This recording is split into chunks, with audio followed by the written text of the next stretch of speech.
کہ 18 ذیلحج کا دن عید غدیر کا دن ہے۔ 18 ذیلحج کا دن عید کا دن ہے مومنین کے لیے، مسلمانوں کے لیے، اور خاص طور پر مولا علی علیہ الصلوۃ والسلام سے محبت کرنے والوں کے لیے 18 ذیلحج کا دن عید غدیر کا دن ہے۔ اور یہ عید غدیر وہ عظیم دن ہے، وہ مبارک اور بابرکت دن ہے کہ جس دن رحمت للعالمین نبی نے دنیا کے سامنے مولا کائنات حضرت علی علیہ الصلوۃ والسلام کو اپنا خلیفہ مقرر کیا، اپنا جانشین مقرر کیا، اور دنیا کے سامنے دنیا والوں کو بتا دیا اور کہ میرے پاس اگر میرا کوئی وصی اور جانشین ہے، کوئی خلیفہ ہے، تو وہ علی ابن ابی طالب علیہ الصلوۃ والسلام کی ذات گرامی ہے۔ رسول اللہ صلی اللہ علیہ وسلم کو حکم ہوا، یا ایھا الرسول بلغ ما انزل الیک من ربک وان لم تفعل فما بلغت رسالتہ واللہ یعصمک من الناس۔ اے رسول،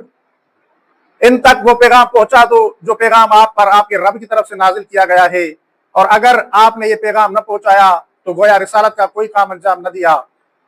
رسول اللہ صلی اللہ علیہ وسلم پر یہ آیت کریمہ آپ کی آخری عمر میں نازل ہوئی، جب رسول اللہ آخری حج کے بعد واپس آ رہے تھے، تب اللہ رب العزت نے یہ آیت نازل کی۔ اس سے معلوم ہوتا ہے کہ اللہ تعالیٰ کے رسول پر تمام احکامات نازل ہو چکے تھے۔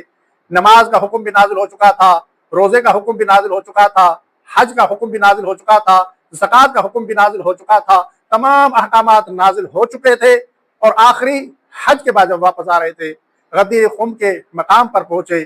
تو رسول اللہ پر یہ وحی نازل ہوئی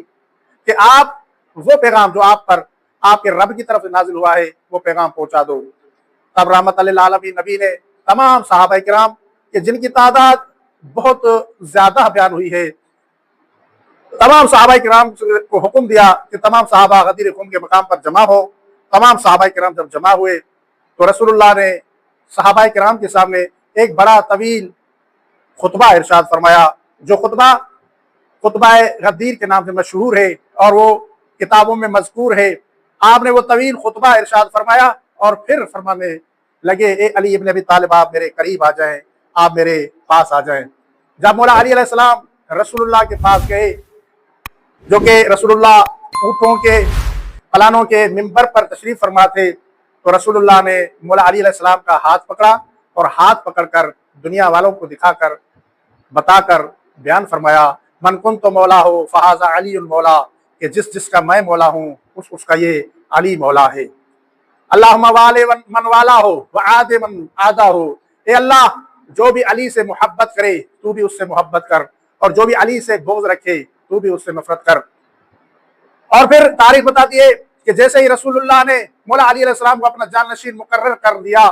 اور منبر سے نیچے آئے تو بڑے بڑے صحابہ کرام نے مولا علی علیہ السلام کو مبارکباد دی اور بخن بخن یا علی کہا، اے علی آپ کو مبارک ہو، اور یہ بھی جملے کہے کہ آج سے آپ ہمارے بھی مولا ہیں اور ہماری خواتین کے بھی مولا ہیں، مومنین کے بھی مولا ہیں اور مومنات کے بھی مولا ہیں۔ یہ دن 18 ذیلحج کا دن تھا جسے ہم عید غدیر کے عنوان سے مناتے ہیں، اور پوری دنیا میں عید غدیر کو خوشی کے طور پر منایا جاتا ہے، خاص طور پر مولا علی علیہ السلام کے چاہنے والے۔ اور غدیر خم کے بارے میں، عید غدیر کے بارے میں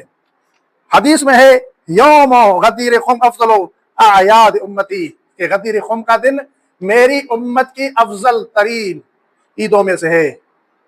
یوم غدیر خم افضل اعیاد امتی، رسول اللہ صلی اللہ علیہ وسلم کی امت کے لیے بہت سی عیدیں ہیں، عید فطر بھی ہے، عید قربان بھی ہے، اور عید مباہلہ بھی ہے، عید میلاد النبی بھی ہے، اور دوسری بھی عیدیں ہیں۔ آپ نے ارشاد فرمایا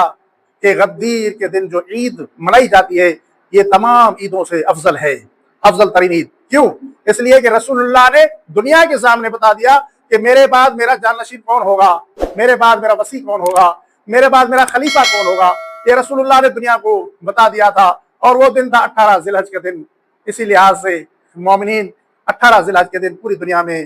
خوشی مناتے ہیں۔ اور